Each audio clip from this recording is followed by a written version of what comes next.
Yung mga idol, no, magandang araw. So may nagtanong pala doon sa post ko, yung tutorial na kung paano mag-recharge sa mga number natin sa gamit ang Alaji Bank.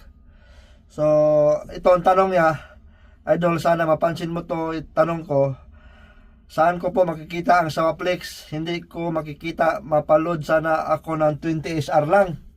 So kabayan, dyan sa Alaji Bank, sa STC, sa ano to, STC to kasi Sawaplex, STC to ang number mo. So diyan sa Alaji Bank, kabayan, wala ka po makikita ang Sawaplex or recharge dyan nga 20, 30, 50 diyan sa Alaji Bank.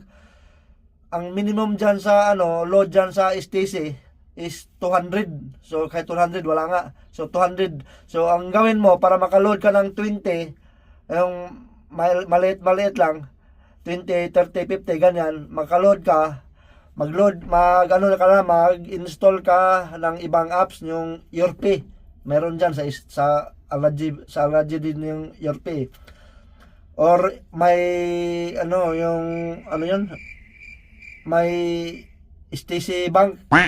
Yun, doon pwede ka doon maka-recharge ng konti-konti lang, yung 20, 30. Pero pag diyan ka mismo sa Alaji, mag-load ka ng 20 sa Sawaplex or sa Bawa, wala pong ganyan doon sa Alaji Bank. So yun lang. So kabayan, no?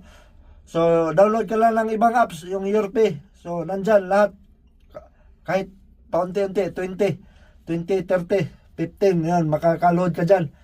So yun lang, kabayan. So maraming salamat and God bless. Thank you.